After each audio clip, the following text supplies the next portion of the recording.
Hey, everybody, welcome to another episode of Creatives Ignite. And my mom would say, hey, like you didn't come on. You know, the Zoom lady, we can now turn her off. Like, you are now recording, right? I don't have to stop. It's so great. Hey, Faye is joining us from the UK. Good to see you, Faye. And we got lots of other people. Thank you guys for all coming. Chris Daniels in Cape Cod, Brian Bundy. It's great to have everybody. But we are here to see what you've been doing, Bob, and where you are now. So I interviewed Bob early. So Bob and I have known each other since we were in a workshop together at Creative South in 2014. Yeah. This is a long time that we've known. We were one of the few people that didn't like stab ourselves with the car. What was the it was Derek Castle. Derek Castle. Yeah. Jason Karn took a big chunk out of his. Luckily had some Band-Aids, so we were able to patch everybody up. Just to remind everybody, if you can always come live, all you do is have to sign up. You can go to creativesignite.com/sign up, and then you can get the link and you can come here live every week. But if you're in the chat, hit to everyone instead of to hosts and panelists, unless you just want to talk to me and Bob. But today I'm joined with my friend Bob Ewing, and he is in Indianapolis, or outside of Indianapolis. Just outside.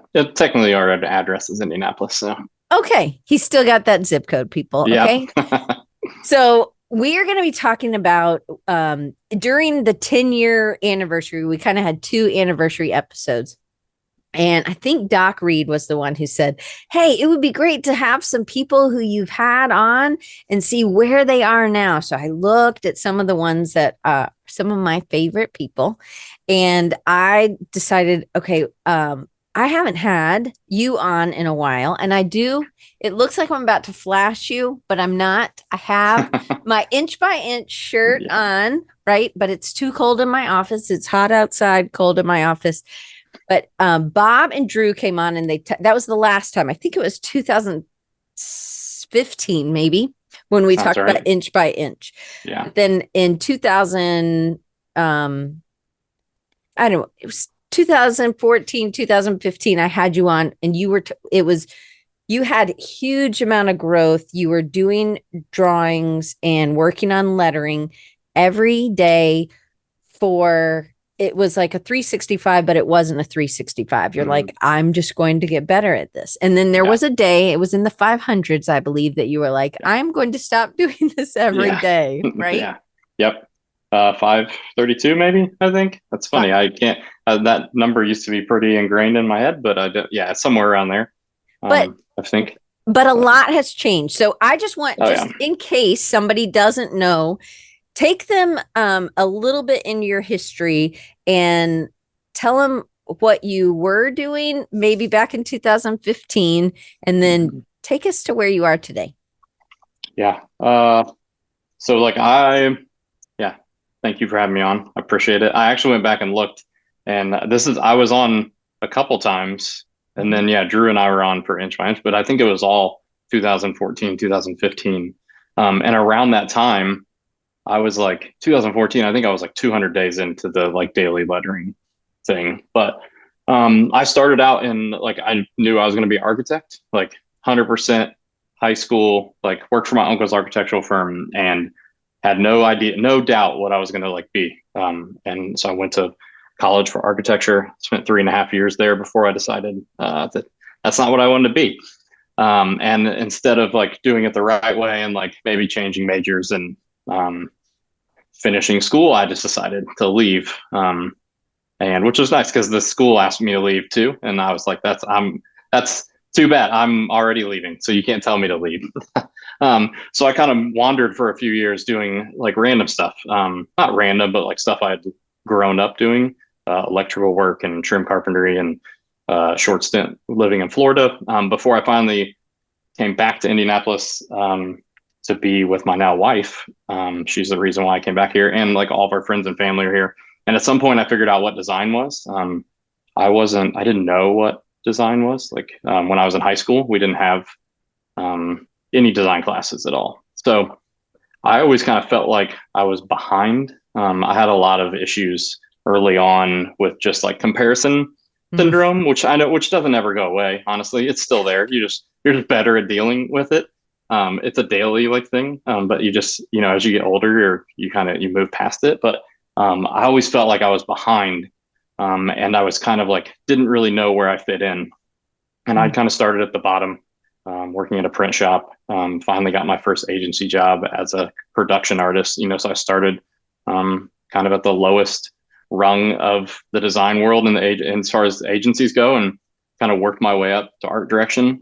And at the time, I wasn't really sure. I wasn't really happy with what I was creating. Lots of like digital ads and stuff like this. And these were like web ads. So, like not necessarily like Instagram or social media, none of that.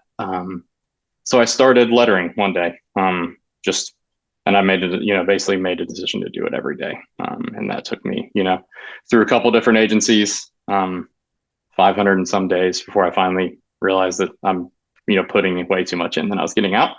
But a lot of growth. This was also lettering by hand. So this, not that you don't put it in the computer, you absolutely do that. But this was a lot of, just to kind of encourage people. I remember showing some, and you actually had some stuff still on your Instagram recent where you're still using a red pen and you're marking things up. Like, right? Still, like I still do like use trash paper. I still do everything by hand. I have an iPad that Steph bought me, my wife bought me. And like my son is kind of taking it over just because I will occasionally get it out because it's good for the like whatever process I'm working on. And I know it'll be faster, but like I just can't get used to drawing. I just enjoy pencil and paper. So that's, and like if we can't enjoy what we're doing, then what's the point? So absolutely. And but there is something about your eye ends up getting better. And so in this, we're sitting at this table and it was you and Drew and Jenny, who works at Dave Ramsey. Lee. Yep. Jenny Lee. Keith Tatum. Yep. I think. And Jason Karn was there. Yep. And so we were, and maybe a couple other people. There were two other girls. One had dark hair. Lorraine. Lorraine. Hey, Lorraine. But her name's not that. Love her. Yeah. I know. I love illustration. Her too. I know. Her stuff is awesome. But and Jana Barrett, she was the other one at our table. Okay, so a lot of people were clearly letterers. Bob actually can draw. Not just letters. He can draw. And then so I got stuck illustrating. And I am not like, if they had said, oh, no, she can do the letters, right? Because that's the only thing we'll know what it is. But anyway, so it was like playing telephone. If you ever played that as a kid, you whisper something to someone else and then you had to draw it. One person had to illustrate it and the other person. Yeah, I can't remember. Bob should have illustrated. I don't know, but I was sitting next to Bob, and I was like, I screwed this whole thing up. It was like, no, it was so much fun. It was awesome. Fun. But part of that was like I grew up drawing everywhere. Like even when I was a kid, I'd convince my parents to put like white wallpaper on my walls in my bedroom, and I'd let me draw with like color pencil on my walls. Which looking back was a blessing. But also like, I don't know how I convinced them to do that. But at this time I had gotten away from drawing, I was jumping straight into the computer, and didn't really feel confident in my drawing ability at all. And that was the one thing, like actually doing it pencil and paper, I feel like, not that like there's anything wrong with the iPad. There's so many talented people who are doing amazing things on the iPad. It's just not for me. I was learning to draw again. Like I was teaching myself like hand to eye coordination. And then later through that, and talking to like people like Ryan Hamrick or Ken Barber, then that's when I started to learn about like the actual letters, like what makes a good letter and like the things and the little nuances to actually look for to make it be consistent or, make it look like I want it to look. It's the whole Ira Glass thing where, our taste is, better than our, skill. So it took me a long time to get to that. But I think while those years were stressful in the sense that I had to do this lettering, like it became like an addiction. Like I had to do it every day. And I would waste time on it sometimes, even like worrying about what I was saying. based on, and that some of that was because of like the growth socially, like, and then getting away from like the whole reason why I was doing it was just to like learn to draw letters, Growth, enjoying it. growth socially, like in social media, or like, Yeah. Some of okay. it was like pressure that I was feeling from like social media and like the growth that I had and like the audience that like it kind of like curated or created, or gathered, on as you do in social media.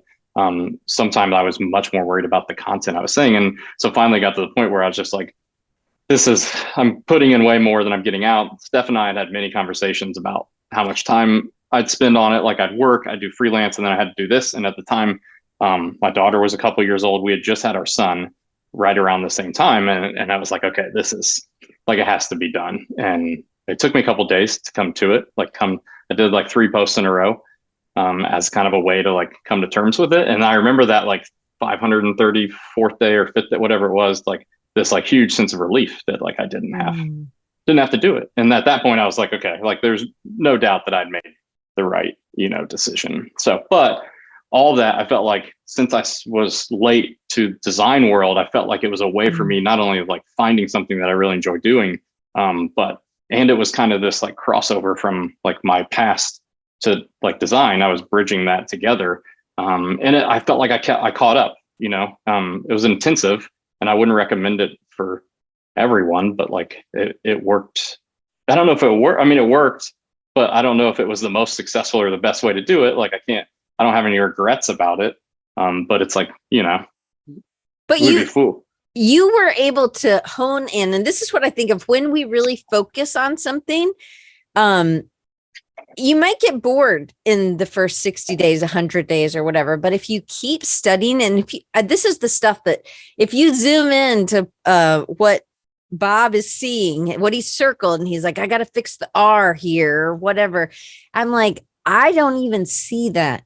Right. So it shows how your eye, because you're really studying it and because you're continually improving, you're able to see it because you did that commitment. Now you're still able to see it because you had learned that. It wasn't like you did 532 or 34 days and then you were like, I'm never touching a pencil and paper again. You were still doing it. It was still part of your job. It was still part of freelance. You just didn't need that everyday activity because your eye was honed in, your hand was honed in. Yeah. Okay. So take us at this point in 2015. Were you at Element 3 at this point? Yeah. And actually, like, I wouldn't have gotten that job, if it wasn't partly for Drew Hill, who's the other, like we met in art class in high school. Like we kind of grew up together. He was a year older than me, but like I rode the bus with his wife, Whitney, like when we were kids. Like it's, that's kind of how we grew up. So he got me my first job in the agency. And then, he was getting hired by Element 3. And he was like, they were looking for a lower level designer, but I was like, I'll just go interview just to meet him. And like, maybe something will come at it. And literally the next day we both got offers, which was awesome. But I don't think I would have got that job if it wouldn't have been for the lettering. Like that really, it really kind of like boosted my my career without a doubt. Like I felt like I was finally like finding myself as like a creative. So Element 3. Oh yeah, go ahead. You had a skill that maybe other people at Element 3 didn't have. So it becomes this talent or this asset that now you can fill a void, or they now can offer something that they couldn't offer before. Yeah. And I got to do like a lot of awesome lettering while I was there for a lot of cool clients, stuff I probably wouldn't have maybe done on my own, just because of the size of the companies we were working with, and the sophistication that they're, looking for. But at the same time, I am a classically trained graphic designer. Like I'm not a letterer per se. It's a part of what I do. And it's come along like full circle for me that like to know, like, that's why I consider like I do mostly brand work now, because that's graphic design. Like it can be anything. Like I can do illustration, I can do lettering, badges, like it can just be branding is all of those things. which is awesome. But even through element 3, I mean, we started inch by inch at that point, which was just an opportunity for Drew and I to work together on something. So my mom might not know what inch by inch is. So tell her. 2015, Drew and I were trying to figure out a way that we could work together on something, because we had our own clients, and we didn't really get to work together on a lot of stuff. Later in our career, element 3, we did.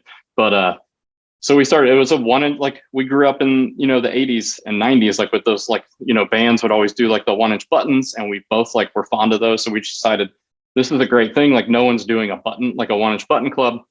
So we came up with this idea, and then we were like, well, we don't want to make we don't want to make all these buttons. And people would get tired, people don't want to buy a bunch of buttons from Bob and Drew. So how can we get other creatives involved? And that's where the nonprofit side came out of it, because it's we weren't doing it to make money, and we didn't even realize the amount of money that it was going to make. We thought our moms and aunts, would and grandmas would sign up, and a few friends here and there. And we knew that that's something that the fact that youth art education is getting stripped out of schools, or they don't have supplies they need, is a big deal, because there's so many stats around kids that have art in school, and that's all the way from early on all the way up to high school, and how they're better students. So it's important, and obviously it's dear to us. So that's kind of where it started. And then we became a nonprofit, and and we would get buttons in the mail every month, and they were in French paper, and then beaver buttons. Busy Beaver buttons out of Chicago. Great stuff. And then the money went to 2 charities, one in Indianapolis and one in Chicago, both serving inner city and underserved kids with after school and summer school programs. So we just knew that we knew by donating the money to other nonprofits already established that we could affect more change. And we knew that local was better, because the amount of money we were donating, while in total it's somewhere around $40,000 over 7 years. Which is, I know, to look back, it seems crazy for some 1-inch buttons, but we knew we could affect change in a smaller level, instead of a national level. We'd have a bigger impact. So and I think they were letterpress too, right? Let's not forget. Mama sauce with leather. It was awesome. It was fun, and Drew and I got to create all that brand and stuff, and that's really the outlet we were looking for. So it's been great. we can I think we already talked about, we're shutting it down this year, which is a little bittersweet, but it's time. So we'll be at Creative South, and that'll kind of be our last hurrah, and we'll leave the store open with we have a few things planned throughout the year after Creative South to kind of send off, but then we'll shut the store down by the end of the year. Just Drew lives in Tennessee now, and it's not feasible. We have, my daughter's 11, my son's 8. They're playing sports. Drew's twins are 12, so it's just not. It's addition by subtraction. So it doesn't get the time that it deserves. And it hasn't for a few years now. So it just needs, it is what it is. So Amy says, better pick up that inch by inch merch. It's Creative South. That's absolutely So we're going to have lots of stuff on clearance, because we need to get it out of my basement. Okay. But so even while I was at element 3, sorry, I think this is a long-winded answer to number 1, but while I was at element 3, I was still somewhat trying to figure out what I was doing, or who I was creatively, because I went I was an art director, and then I was I don't want to I started to see what Drew was doing and what our creative director was doing, and not designing as much. And I was I don't want to go the art director, creative director, or ACD route, because I just want to make, I am not fulfilled if I'm not making. So that's where I ended up. I was a senior designer. And I had lots of conversations, my boss at the time, Darren, awesome guy, super smart guy. And, he helped me a lot, because we had to have conversations about where I fit in, and what made the most sense for me. Is it time, do I just, is it time to leave, and stuff like that. And finally they just kind of found for a year, they just found a role where I just basically got to pick and choose whatever I wanted,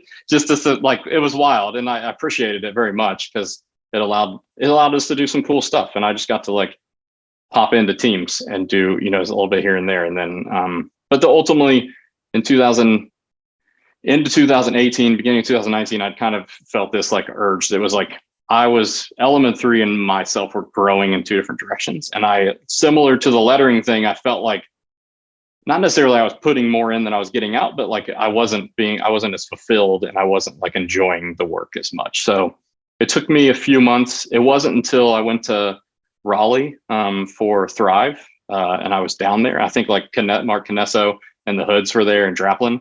Those were like some of the first people I told that I was like, other than Steph, that I was like thinking that I was leaving Element 3, that it was going to be. And I like, so Steph and I kind of worked it out, and we're like, okay, October 1st, like I'm leaving. I gave Element 3 plenty of time. Of 2018 or 2019? No, 19. Okay. So October 1st was my last day. And and then Steph went full time right when I went, which was nice. So like she had been working for an awesome company, and they wanted her to change roles. So now like I keep joking that I'm becoming a really good stay-at-home dad, which is honestly what I was looking for. Like I get to pick the kids up from school. Like I'm garbage in like this time of day anyway. Like that's why I do this at this time of day. I need a break. Like I'm not efficient. Like I don't need to work. Like I can't get worked out at this time. So so now October 2019, I started working for myself. I didn't know what to call it, so it's just my name, basically. And because I didn't want to like spend the time to like even think about it, or I didn't have like mental capacity to even think about it at that time. And I've been like really fortunate to be busy and do a lot of work. And the goal was like not only to be home and around more, but to like work with startups and small and medium-sized companies where I'm actually like talking to the decision maker. That was a big thing for me, because I enjoy the relationship side of what we do. And I want to be able to like work with the person that is making the decisions. Whereas like in the agency world, you kind of get in this, like there's an account executive, account coordinators, and like there's this game of telephone, like we talked. And it's like, I just didn't want that. And there wasn't a lot of FaceTime with the clients. So, right. And I know we can't do what we do without the clients. Like, someone has to hire you to do the work. So it's important to have that like FaceTime and like have a conversation with someone. So yeah. And honestly, like that was 6 months before COVID. If I was still working, I wouldn't have survived working at Element 3 through COVID, like with the meetings and stuff like that. Like I wouldn't have been able to like handle it. I feel like I barely survived, anyway. Like I was the busiest I'd ever been right when COVID started. And like next thing you know, the kids are home, Steph's home, and we're all like busy. And it was like, and it was good. Like it's a blessing that we were that busy, but it was survival for sure. So yeah, that's where I think that pretty much, that kind of brings us up to current. So I consider myself like an independent brand designer, and that's strictly because like I work by myself mostly. If there's something I don't do, like copywriting or web design, then over the years I've met so many good, awesome people that do that stuff. So it's like to partner with to do that stuff. Yeah. Just hire people that are good at that, because I know at this point, like it's the stuff I don't want to do. So can I tell him what I asked you to do? Yeah, sure. Okay, so I'm going to pay him. It's not like I've just asked, but he is going to design the new creatives. I had done the creatives with a font and I didn't ever really like it. So he's going to make a new Creatives Ignite type to go with Sparky. Still love Sparky. Sparky's still in. I love Sparky. But he is going to make new type for me. So I'm really, really excited. Yeah. It's going to be awesome. I had messaged Bob on his website, and I just know now that I should text Bob. Yeah. I was like, I want to go through the proper channel. You did. I know. And I appreciate it. But yeah, man, email is so hard. I have 87,000 unread emails right now. So hard, yeah. It's okay. He's like, are you still looking for this? And I was like, yes, I'm waiting on you, Bob. It's totally fine. I have a long timetable whenever you're ready. So at some point in this year, I hope that we have a Bob Ewing Creatives Ignite. We will. It's going to be awesome.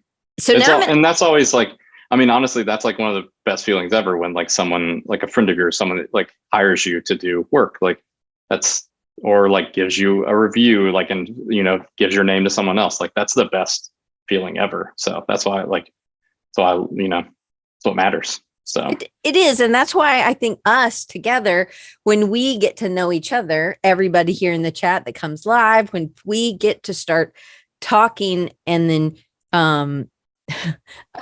sharing things, It is, I think, really important, because then we can, because there's definitely, I wouldn't be able to do what you do. And I think that there's lots of other people who are able to do different things that I'm not able to do. And we do need to share. Yeah. Well, and that's a part of like, just, it's wisdom in a way. Like, and I feel like that's where that's a place I've gotten to over the last few years, is that like, I'm okay with like not knowing that I'm not the best at this. You know what I mean? Like, the other people are better than this than me, or that like that's what they do, and that's okay. Like that doesn't really affect me anymore. So yeah. Okay, so we have a little bit of colorful stuff going in on the chat. My mom will be like, "Wow, okay, we're not going to talk about that. It's fine." Yeah. I've been trying to delete, but it's okay. Yeah. We're just going to let it go. Okay, so this series is this is cracking me up. I think thankfully nobody else sees that. I mean, y'all see it, but anyway, we are all just laughing. So these questions are all, I think everybody in this series, I'm asking some of these same questions. And the reason is because some of this stuff is specific to Bob, maybe, but some people might not also understand. They might not have dealt with this. So some of these are a little bit different. So what has been the biggest hurdle that you've had to get over in regards to your business? Yeah, I mean, the biggest thing is like that I have to do everything now. You know what I mean? That I don't have anything, it's just me. So I have to do the bookkeeping. I have to do all the like planning, the scheduling, like all of that. And it definitely, I wouldn't say like I'm necessarily great at all that stuff yet. But I've definitely gotten better like since I started. I'm still not great. Like one of the things I struggle with, and I think as a creative, is like we always want to over deliver, like over promise. So like like I always, and you get excited about a project, so you always want to start it earlier. So like I'm getting like this year, I'm trying to give myself more like lead time in between stuff, just knowing like, especially at this point, like working with clients, I know like over the last couple of years, like I kind of know how long something is going to take based on, like feedback. And if it takes shorter time, then maybe that gives me time to do like work on something like this mural that's supposed to be right here since 2019 that's not done yet. I love it. It's in white on white. Yeah, it's great. It's just I think it's gonna be a big arrow that says hire me, I think. No, I don't. So yeah, I have to figure that out. But yeah, that's been the big, and then really the other challenge is like I'm an extrovert and I thrive off being around other people.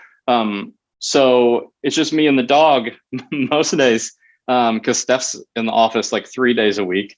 So it's just me. And I don't have someone like you kind of didn't realize how big of a benefit it was to be able to turn around and ask Drew or someone else a question, or like, hey, can you look at this? So now I just have to be more intentional about that, and more intentional about like getting FaceTime with people. So absolutely. So I think that is one of the biggest challenges all solopreneurs, and a lot of the people that are in the chat, we are working alone. Some of us are introverts, some of us are extroverts.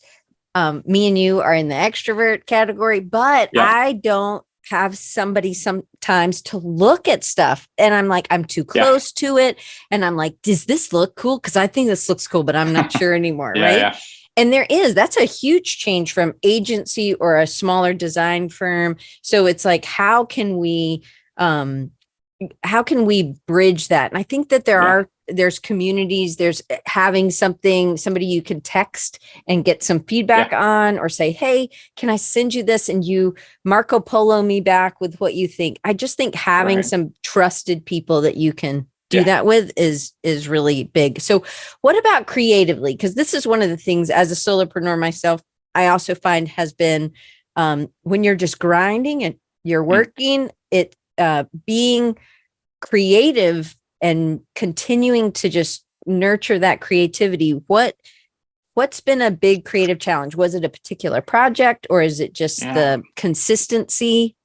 No, sometimes it's just that, I'm trying to think what the words. Sometimes it's like paralysis by analysis, like I have I feel there's like these I make a list like every other day or every week or something like that of the projects I need to do. And sometimes like just looking at it, like I don't like, it's like, okay, I just have to start and I just have to do something. And a lot of times I'll pick like the easiest thing. Especially if I'm not like, we're creatives, like we're human beings. Like not every time we sit down at the computer are we feeling like our best self or our most creative self. Yes. Which is another thing. And I'll get to that in a second, but like, in this instance, like if I have, like, it's like I have to get some stuff done, I will just pick the easiest thing, or the thing that requires the least amount of like headspace, and I'll do it, even if it's not due for like a week or two. Like I'll just get it and start, and then it's like that momentum is huge. And I think as creatives, anytime we feel that momentum, like to lean into it as much as possible, because there's other times where we don't feel like that at all, and in those instances, that's when like I'm fortunate, like I'll go play golf. Like I play a lot of golf by myself, and I'm still like, it's funny, like all of our work isn't done behind the computer. Right. Oh, most for like sure. our most valuable work is like in our head, and like the concepts and like the stuff we're bringing to the table. It's not necessarily the act of working on the computer. So like I'll go do that. I'll go for a walk, just get outside, get away from my computer, a change of scenery. That's huge, and that's been good for me. But there's times where I've definitely gone through, I would say at some point each year, and I don't even think it's the same time, where I'll go through a spell where like I'm just not like feeling it, and it doesn't really feel like creative block. It just feels like a lack of motivation almost. And like the problem is like I only work for myself, so there's no one else to motivate. Like when you work for someone else, you're getting external motivations, whether it's good or bad. Based on the people that you work with. And like the only external motivation I have is like basically a client. So that was different. And that I recognize those times, and you just deal with them. You just gotta kind of push through, and just, you have to get the work done. Like that's the problem. So this wasn't on the sheet, but this is kind of going into maybe the next question, but what about, so if you're pretty responsible already, do you ever, like, I think I'm a pretty responsible person, but I need accountability. I need people to hold my feet to the fire. Yeah. Have you had to enlist people for that, specifically since you've gotten out of an agency and you're working for yourself in a different way? You've had to more accountability? No, I mean, that's the problem. It's like all on me. So I haven't really had that or found that. Like, no, but I'm just saying, like, my friend Faye, who's here in the UK, she's not here. She's in the UK, but she will hold me accountable. He's like, those are my kids, both of them. So she'll hold me accountable for something, right? I knew you're here, but I meant here in Alabama. Yeah. Anyway, I was funny.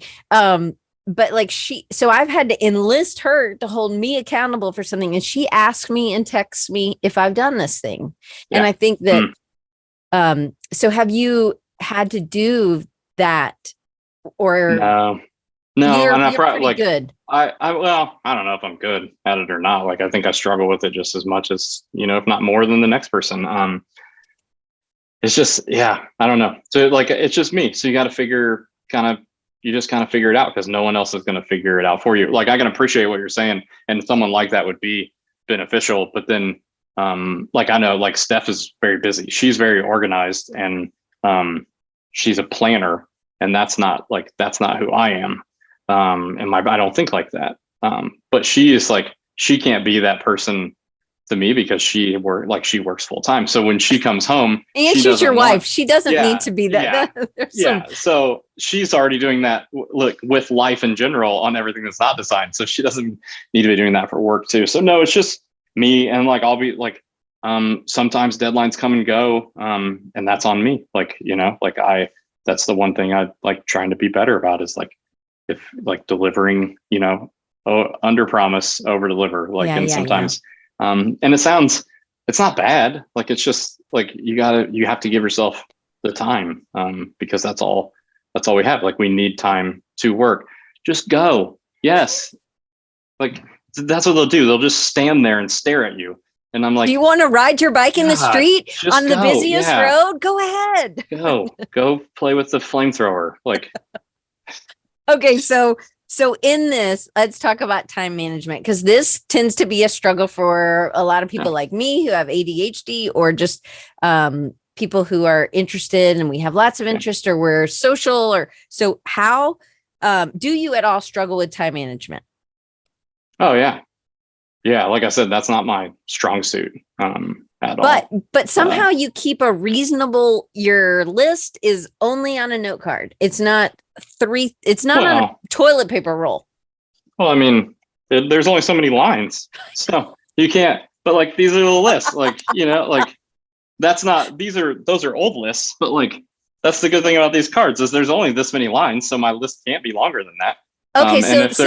So that's the tip, is to have a short lined pad of paper, maybe. Yeah. So like, well, I mean, that's why I like these like field notes, because they're small and you can fill them up quickly. Yeah, but you write tiny sometimes. Yeah, Rob. Sometimes, and I draw tiny too. But that's the point. It's just quick. Like get it out quick. It's not about what it looks like or how.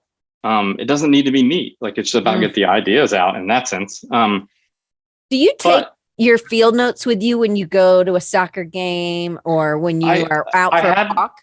I used to take them everywhere. I don't as much, but my brother has really been hounding me about writing like more.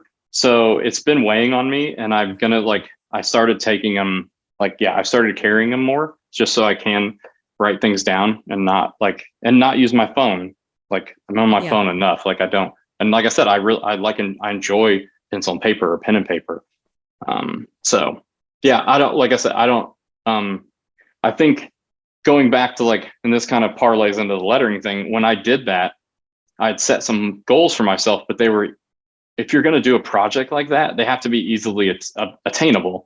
So my only goal was to draw letters every day and then post it to Instagram. And that was only because of an accountability thing. I knew that would hold me accountable.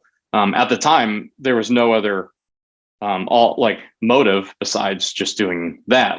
A whole thing grew out of that, which is community and friends that I never saw, never saw coming. And that's a beautiful thing about what we do. In fact, what is it? Kyle Webster? No, Kyle Latender. He was in Chicago. Now he's in Portland. He's an amazing illustrator and letterer. Incredible guy. But he had posted this last year, and it said maybe the real graphic design was the friends we made along the way. And I was it was one of those I saw it and read it, and it was shot right to the heart. And I'm that's what that's the beauty of what we do. That was the beauty of that came out of the lettering thing, other than getting better at drawing. I met so many people. So the moral of that was you have to set attainable goals. And that doesn't mean you can't have a lofty goal. We need those. You need something to strive for. But if you're going to do something to get better and it requires some every day, you need to make it easy to accomplish, because if it's hard, you're going to give up on it you're going to make it a week and you're going to give up on it. So there was lots of days where I didn't want to do it, and I did a terrible job, but I still did it, and that was all that mattered. At that point, it was okay, this day I got it done. Similar to my list of work, it's this is not to say I'm doing a terrible job for my clients, but it was okay, what's the smallest thing that I can do, and I need to get that off my plate. Just like the lettering. Okay, I did this today. It's done. It's not the best, but tomorrow I'll make sure it's better, or the next day. You know what I mean? But it also gives us who are watching, hey, he's human. Everything might not be perfect, but I think that you and Scott Biersack have your feed still goes back. You can still scroll back and see. Oh yeah. Yeah, it's also there. In fact, I think really the only reason I use Instagram to follow along people, but I post the memories every day. Most of that's just for me, because I think it's cool, but also as a way to share that that 7 years ago it was doo-doo, it wasn't good. And that's okay, because you need to see the progress, everything, and that was part of the reason I was on the show the last time, was because we were talking about sharing the process and We don't just have to share the end thing, this beautiful thing. Like no one sees all the work that went into it. That's ugly. And, but that's the story. Like you can't get to the end without all of that. So it's important. And that's why I think it's really nice when we don't curate our feeds so much, because I want people who want to work with a real designer who's has good days and bad days. And I am going to keep working to try and please my client instead of just, I don't know. There are lots of bad relationships with clients and I don't want those. I want them to know who they're getting from that. Yeah, because, and that's part of the reason, like why we have conversation with the clients, like a kickoff meeting or like an introduction meeting. It's like, if we don't jive, or like, if I get like a bad feeling, like you see the red flags, like red flags are not, and sometimes we ignore them and that's our own decision. We can make that decision, but, I won't work. That's the beauty of it. Like, I don't have to work with those people. Like I can just say, this isn't going to be a good fit. I hope, I wish you all the best. And there's no hard feelings. Like it doesn't matter. So I know that I haven't had a client that I cussed at one time, which I know. No, I did. I said the S word and I was like, hey, buddy. And I just knew, I was like, I can't work for you anymore. You made me cuss out loud.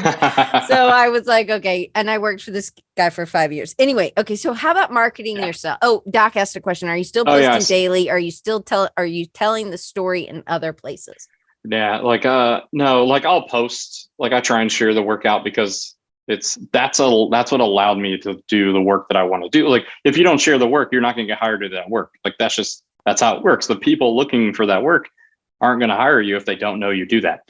That's why I do like a lot of golf stuff and some barbecue stuff now, because of the work that I've done in the past. And it's like, that's awesome, because those are two industries I love working in. And those have led to other, industries that are like adjacent or something new. Like I'm doing work for like a pickleball, like a startup right now, which is really fun. And like, it's going to be awesome.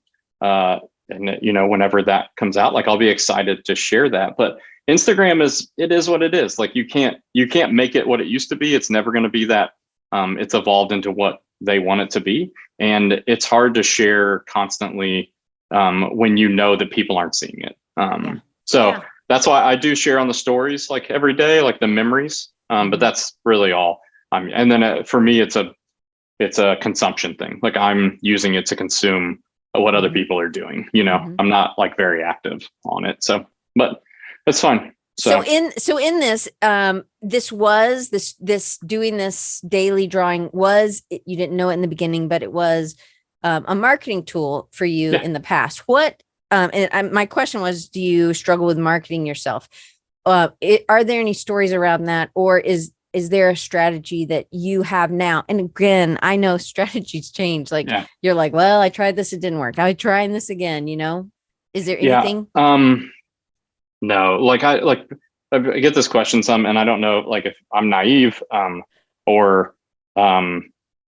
I just keep getting work.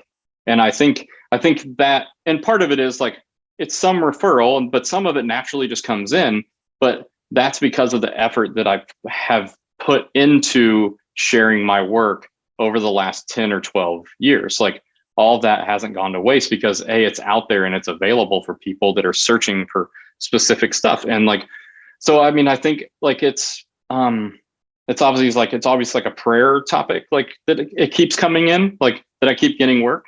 But like, I don't know, like I don't understand it. I just feel like very blessed that like I continue to get work, and that like, people continue to refer me, which is the best. Like I said earlier, that's the best.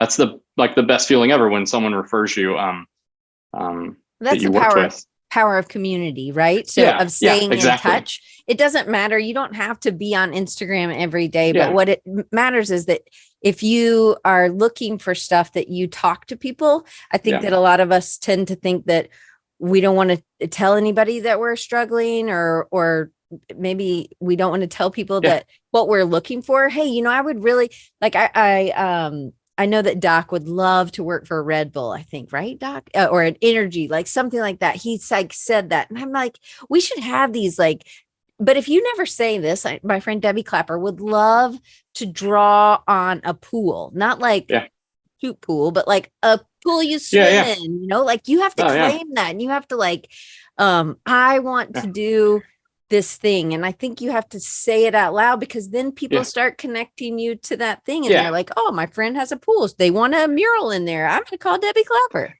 Yeah, no, for sure. And that's just the power of, like you said, community for sure. And friends, and like building. I think that's the other thing. Like through the course of this, I didn't never set out to like build a network. It just naturally happened. The community side just naturally happened. The only intention I ever had was like meeting other like creatives. And like, that's why conferences are so important. Cause you have to get away from just your little bubble, and you have to experience that, and you have to meet other people. There's an energy that comes from that, and it's unexplainable if you've never been to a conference. But yeah, and then like I said, like I want to do a Target gift card. Like I don't know why, I just want to do one. So I've like been putting it out there, and like I'm actually like, as soon as I find some time, I have like a little project like that I'm gonna do, and it's like just for myself, and it's like who knows, maybe something will come out of it at some point. But it's like, like right now, or like if there's something you want to do, like I did, like the whole leaving Element 3 wasn't real until I started to verbalize it, for sure. So yes, in a sense, it doesn't really become real until you tell something else. Like it's like the whole, if a bear, craps in the woods, like, and no one's there to see it. Like, like if you don't let someone know, and that goes same with like like if you're struggling with something too, like it's the same thing. Like you have to talk with people. You made some point, you said earlier about having ADHD, and I'm like, I know I have some sense of that, like growing up especially, but it wasn't like a thing that people, like it wasn't a thing like it is today. But I know that like I have attention issues, and I can get like distracted easily, but I'll just allow, like unless I have to focus, which there's times like I just kind of allow myself to be distracted, and then I'll get back to it. So, but. Okay. So this is a selfish question then that I'm going to ask about. So, I see somebody doing something, it's usually like a tool, or it's, I want to try that, or it's a Skillshare, or it's a Procreate something. I'm more like you. I have more skill tools. And my friend Mario, he's like, you got FOMO more than anybody else I know, Diane. And my husband would be like, oh, guess what? Some art supplies came again today, Diane. Like he thinks I have like I'm having a love affair with Dick Blick, I think, So what, is there anything that you are like, no, that's outside of the realm, it's easy to say no to, or are there things that you're like, ooh? Yeah. I mean, there's definitely things that I know I don't want to do, like, or that I'm not, like, I don't enjoy doing. I was kind of raised where if we didn't like to like solve problems, which has benefited me really well, but like, that's how my dad taught us. Like we worked on our own stuff. Like he drove a cement mixer. He was a farmer. If we didn't have it, we made it. And man, while I despised or didn't enjoy that when I was a kid, man, it's paid dividends. And I appreciate it so much that my dad, either made me be a part of that, or like took the time to teach me something. So part of me is like, I've always had this mentality of like, I feel like I can do anything. Now granted, there's some stuff that I'm obviously can't do as well. Like I can't draw like Doc, but I couldn't anyway. Like his experiences lead to his, like how he draws. And his, like, that's how it is. Like I could never draw like that anyway. And that's a realization that came, in the last like 4 or 5 years, where it's like, well, I couldn't do that anyway. Like, I wasn't in the situation to get that. I wasn't even, there's always FOMO where it's like, oh, I wish I could have done that job, or like I could do that better. But it's like you didn't, and you can't, because you weren't in the situation to get that client. Right. Unless you bid it and didn't get it. And which happens too. Like, there's a FOMO that happens with that. But just realizing that like, it's okay. Like I can only do what I do. And that's why people come to me and hire me, is to do what I do for them. Right. That's it. And I like, that's a great feel. There's no better feeling than that. Right. So. Okay. So then we're going to go really fast on these. Okay. So how do you go about learning new skills? I don't. Okay. No, it usually has to do if I need to try a new style, or like I need to figure out how to do something that I haven't done before, then I'll go down the path of like, okay, how do I do this? I don't often have time, or I don't set aside time to like learn new things. It's usually applicable in what I'm working on. So Okay, that's good. So when is it important to sharpen the skills that you've already acquired, and what have you done to do that? Yeah, every day. Okay. Like, I mean, every day, like, I feel like we're doing the same. I don't necessarily do the same thing every day, but like it's repetitively. Like, if you can't do it every day, like you have to do it often. That's how you sharpen a blade. And if you feel like it's getting dull, then you need to spend some time on it. Like it's time. Yeah. So. Okay, good. All right. So do you have any systems or processes that have helped you, besides maybe the note cards? The note cards seem really good, that have helped you develop just the skills that you have. And how about business skills or creative skills, staying creative? Maybe it's just problem solving. Like I have a CPA, and like I use QuickBooks, like things that, like there's so many tools out there. And like the one thing I need to do that I haven't, and I need to invest some time in, is figuring out like a management tool for like planning projects, so that I can not like, I love these, but like I know I need something that I can like visualize and edit on screen. Like I think there's like Notion, or like some of the, like one of those tools. Yeah. So that's like on the list. But yeah, other than that, I don't really use a lot of stuff. I'm pretty lean. That's okay. That's good. All right. So looking back, have you found or realized a superpower that you weren't aware of maybe back in 2015? Man, that's a good one. Like, I think I'm pretty good at reading people's faces, and I didn't realize I was good at that until really COVID. Gotcha. Nothing is standing out, but I would say the biggest thing is like, it's okay to like not be in front of your computer. Like we live in a world now, unfortunately, to a pandemic, that like we have a lot of freedom now. Obviously I have a lot of freedom because no one, I only have to answer to myself, and obviously I'm responsible for kids and wife and stuff like that. But we don't have to be in front of our computer all the time. That's been the biggest realization for me, is that like I can live. So like the first year of business, I made more money than I made at Element 3.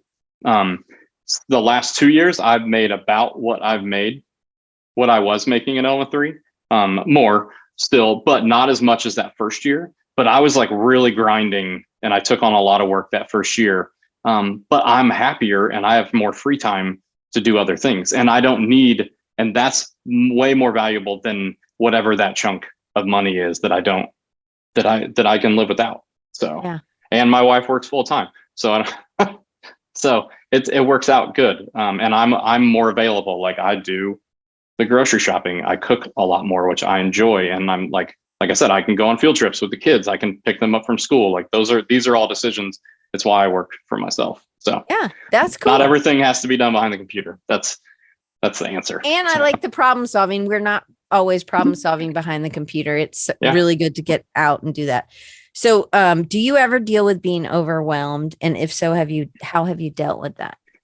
Yeah, all the time. Like if I don't sleep well, it's because I have like work dreams, or like I feel like I have too much going on, where you like, it's like I just did all this work in my dreams. I didn't get any sleep, and then I also didn't get any work done. Those are the worst for me. So yeah, I mean, I constantly feel overwhelmed. Like our whole like kitchen and house is tore up right now because we're remodeling it, which is awesome, and we know it's a short thing, and the end is going to be great. But it's overwhelming. Like it's hard when you're like I work from here, so that's going on, and everything's dusty. But you just got to push through. Like this is my worst day doing this is far better than my best day at some of my other jobs. And I like have to remind myself that sometime, that guess what we get to do. We're a pretty cush job. Like there's like, it's beautiful out today, but like, there's lots of days where it's not nice out, and I don't have to work outside. Like I used to have to do that, like work in the cold, and I don't have to do that anymore. So it's perspective. Try to remind myself of that. I don't always do the best job of it, but I try to. So I think perspective also helps with this next question as well, of not just sitting behind the computer, doing other things, being involved with community or other people or your kids. So how do you come up with new ideas? So say you had a barbecue restaurant or the pickleball. Did you go watch pickleball? Did you play, or did you how would you come up with an idea? I have played pickleball, but no, that was someone just coming to me, like seeing something else that I'd done and it's applicable for what they want to do. But I don't feel like as creatives we have a problem with coming up with new ideas. The key is to write them down to like in a place that you can remember them.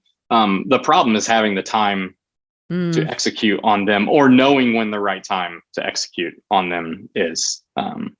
I feel like there's no lack of ideas, but I don't know. That's a good maybe one. That's just maybe that's just me. I'm with you. There's just lack of time to do all. There's not enough time to do everything, so that's prioritize. All right. So this may be answered with golf, but do you have any creative outlets or non-creative outlets that you do regularly to help keep you balanced? Yeah, I mean, it's just like anything that doesn't revolve around sitting behind this desk. Getting out, doing stuff with friends, going, I love music, going to concerts, golf. Like I said, over the last few years, like golf has been big for me. I play a lot by myself, but like I'll go out and I'll walk 9 or 18 and it's nice out, and golf courses are like nice to look at and it's peaceful. So that's been like a big creative outlet, and it's somewhat of a running joke, like between like Steph and like our friends, but it's like, that's what we do. Like, that's why we made, that's why I made this decision, was to allow me to do that. And if I go play golf, then I will work late, I'll make the decision that's like, okay, after the kids go to bed, I'll work tonight. It's not like I'm not putting in the hours. Right, so, but yeah, just get away from the computer. That's the biggest thing. We spend so much time behind screens and we're all guilty of it, but you got to put it away. So I think the next one is probably the same answer, is just get out from behind the screen, but I'm going to give you a chance just in case. How have you avoided burning out? Yeah, it is. I mean, we all get burnt. Like I said, we talked about this. You can't avoid it. It's inevitable.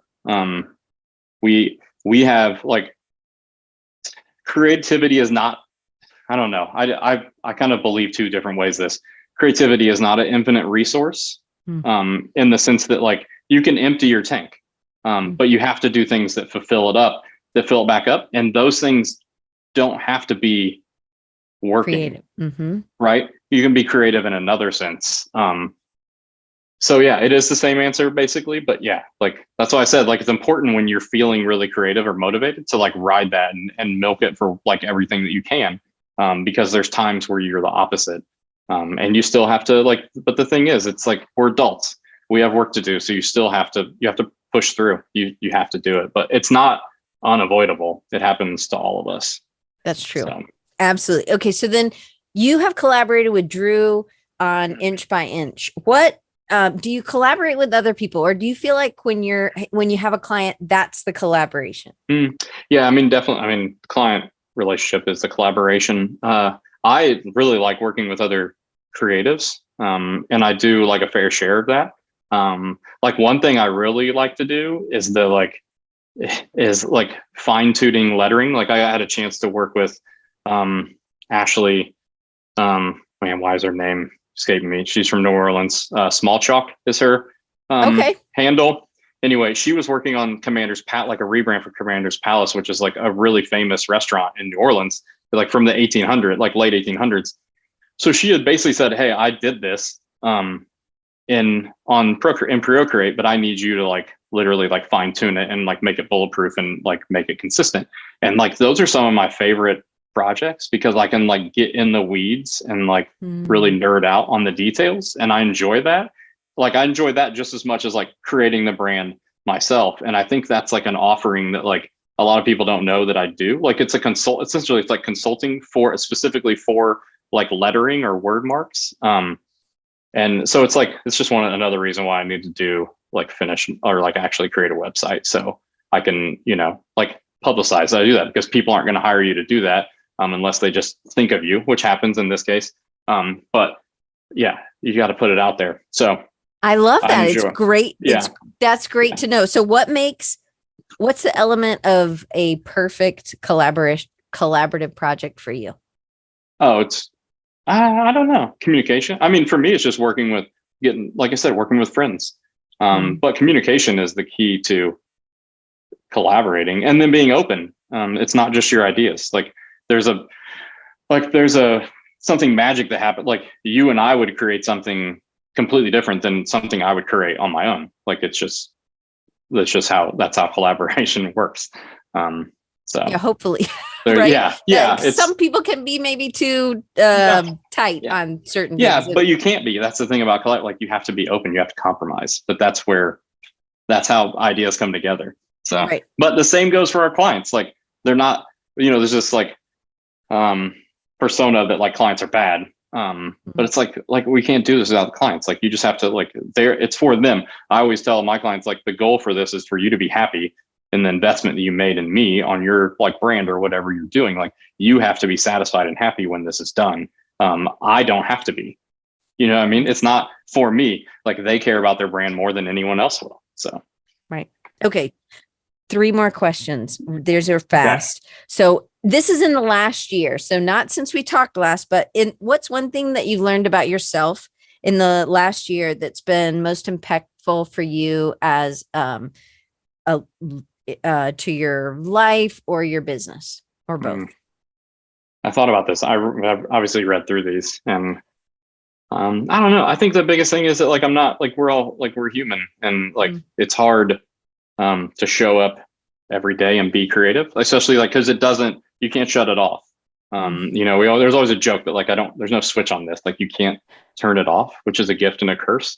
But you have to allow yourself that space to get away from it. You have to do something that can take your mind off of it. For me, that's the kids, or it's sports. I love watching the kids compete and play sports, or it's golf. You have to have some sort of outlet away from this. And I think that's one thing I've definitely embraced over the last couple of years, that I probably didn't earlier because you couldn't. It's I have to be there. It's 9 to 5. I have to be working. And it's not true. We can do work wherever and whenever we want. It doesn't matter. So as long as it gets done. So what's one piece of advice you would give yourself, since we talked 8 years ago? What would be something you would give yourself 8 years ago? You would be telling younger Bob. Yeah. Just to stick it out, that it's all it's going to be all right. No matter what, it's all right. I would tell the one thing I would tell myself is this isn't this, you are not defined by, I'm not defined by this job and the things I create. That's one thing that I've come to terms,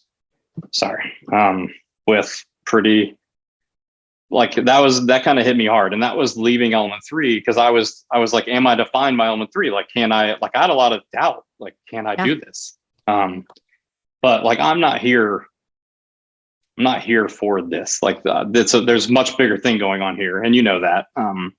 So yeah, I'm not defined by this. I'm defined by the person I am and the people that I meet and the things I share with those people. That's, building relationships and memories.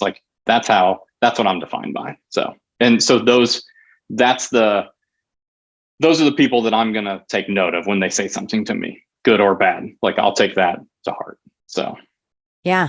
I love that. Okay. Then last question is, what's next for you? Yeah. I mean, maybe I should do a website for myself. I have you need help, buddy. I'm pretty okay. Yeah. Yeah. So I just need to do that. I have a couple of fonts that I really want to do. How can I, not only because I just want to do them, I have I feel an urge to do it. But also the residual, the income, what's the word I'm looking passive for? Passive. Income? Yeah. Thanks, Dustin Lee. The passive income would be great. Well, and spreading it out. So it's not just in one bucket, right? So that you have some other, that would be awesome. Yeah. Invest some time in something and then let it out there, and then let it do all the work. So, that's really, really the biggest thing. And then, shutting inch by inch down, which will be a big part of this year. Like I said, we have a couple things planned, which will be fun, that we want to do. And then we'll make our last donation. And that'll be 8 years. So we'll see where we end up. It was a good run, but I'm excited because I know after leaving Element 3 and just doing my own thing, like I realize like addition by subtraction is a real thing, and like the headspace that it opens up and how important that is. So Bob, thank you so much. I want everybody, so that you know how to follow Bob. If you are watching on YouTube, it will be at the very top. If you're listening on a podcast, it's at the top. But for everybody else who's just listening, it is Bob. I don't know another way to spell Bob. It's just BOB-EWING.com. And then on Instagram and Twitter, it is Bob Ewing _. Yep. That's it, right? So Bob, thank you so much for being first on this. No, thank you for having me. Like it's an honor, obviously. Anytime, like it's great to hang out with you, but like it's anytime you get to, do something like this, it's an honor. And I like, thanks for everyone for coming out. Looking forward to seeing you at Creative South. For sure. It'll be awesome. So you got to go get a kid. And guys, next week, I have Amaryllis Henderson. If you're not familiar with her, she has tons of skill shares.